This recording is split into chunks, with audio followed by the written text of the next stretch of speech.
सुप्रभात पिलामाने आज आमे तुमर आमे ओ आम परिवेश बहिर विज्ञान विषयर नवम अध्याय थिबा प्राणी और उद्भिदंकर जत्न और सुरक्षा प्रसंगटी आलोचना करिबा। पिलामाने पूर्वरु आमे उपकारी उद्भिद और प्राणी संपर्क रे आलोचना करिछे। एथिरु आमे जानले जे प्राणी और उद्भिद आम मानकर बहु उपकार करंती। ताहाले एबे हमर कर्तव्य कोन? हमर कर्तव्य हला एही उद्भिद और प्राणी मानकर जत्न और सुरक्षा आमे करिबा। फलरे जीव जगतर संतुलन रक्षा हो पार। अच्छा पिलामाने कहल देखी लोक मैंने क्यों पशुपक्षी सब घरे पालती? प्रायतः लोक मैंने गाई बिलेई कुकुर छेली मेंढा कुकुड़ा बतक आदि प्राणी घरे पाली थांती। एबे आमे गाई विषय रे आलोचना करिबा। गाई रहिबा पई गोटे अलग घर तैयारी होइथाय, ताकू आमे गुहाल कहू। गाईर गोड़ खसी न जीवा पई से घर चट्टाण को खदड़िया करा जायथाय। आलोक और वायु चलाचल निमंते गुहाल रे व्यवस्था करा जायथाय। गुहाल को संपूर्ण उड़ेई सफा करा जाय। मलमूत्र निष्कासन निमंते नाଳर व्यवस्था करा जायथाय। गाईर खाइबा कुंड और नाळ को संपूर्ण परिष्कार करा जाय। गाई को खाइबा निमंते दाना कुंडा परिवा चोपा घास नड़ा चोकड़ आदि दिया जाय और पीवा पई पानी और तोराणी आदि दिया जाय। गाईर देह खराब हेले पशु डाक्तर द्वारा चिकित्सा करा जायथाय। रोग न हेबा पई प्रतिषेधक इंजेक्शन दिया जाए। यही परी व्यवस्था गुड़िक कले गाईर जत्न और सुरक्षा होई परिबो।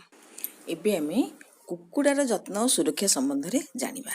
कुकुडा रहिबा निमंते कुकुडा भाड़ी तैयारी करा जायथाय। सेथिरे जाली लगा जायथाय, नचेत कुकुर बिलेई आसी कुकुडा मानकु खाई दे पारंती। भाड़ी मध्य रे आलोक वायु और उतापर व्यवस्था करा जायथाय। कुकुडा को खाइबा निमंते दाना दिया जाए और माटी सरारे पानी पीवा को दिया जाए।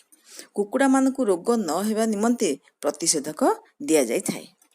तेरे गाई और कुकुडा व्यतीत आमे आहुरी अनेक पशुपक्षी घरे पालू। तेणु सेमानकर जत्न नेबा मध्य आमर नितांत आवश्यक।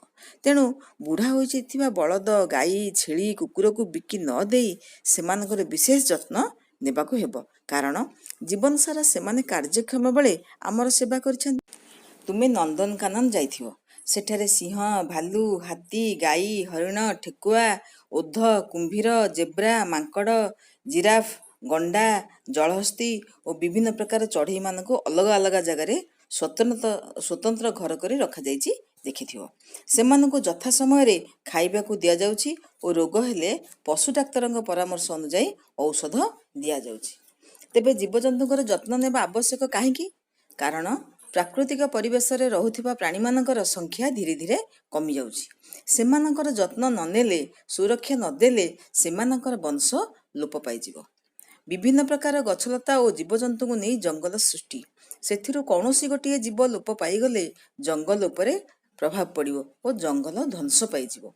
एही कारणरु सारा पृथ्वी रे जंगल कमिबार लागिछि। एणु वन्यप्राणीकर सुरक्षा पई विभिन्न स्थान रे अभयारण्य मान सृष्टि करा जाइछि। एही अभयारण्य रे सेमानकर शिकार निषेध करा जाइछि। एहा कड़ाकड़ी भावरे पालन करिबा पई सरकार और जनता सजग रहिबा उचित। एबे आमे जानिबा केउ प्राणी पई केउ केउ अभयारण्य रहिछि। बाघ शिमिलीपाल, कुंभीर टिकरपड़ा, कइंछ गहिरमथा, बौला कुंभीर भितरकनिका, हाथी चंदका। एबे आस आमे आम अंचल देखुथिबा पशुपक्षी मानकर तालिका करिबा। आम अंचल देखुथिबा पशु गुड़िक हेले हाथी भालू बाघ सिंह मांकड़ कुंभीर गंडा ओध हरिण ठेकुआ इत्यादि। सेपरी पक्षी गुड़िक हेले सुआ सारी कोइली हलदी बसंत बणी चिल मयूर कुंभाटुआ शागुणा छंचाण काठना चढ़ई इत्यादि।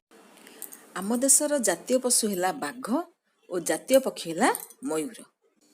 ताहले आमे प्राणी मानकर जत्न और सुरक्षा किपरि करिबा से संबंध रे जानिले।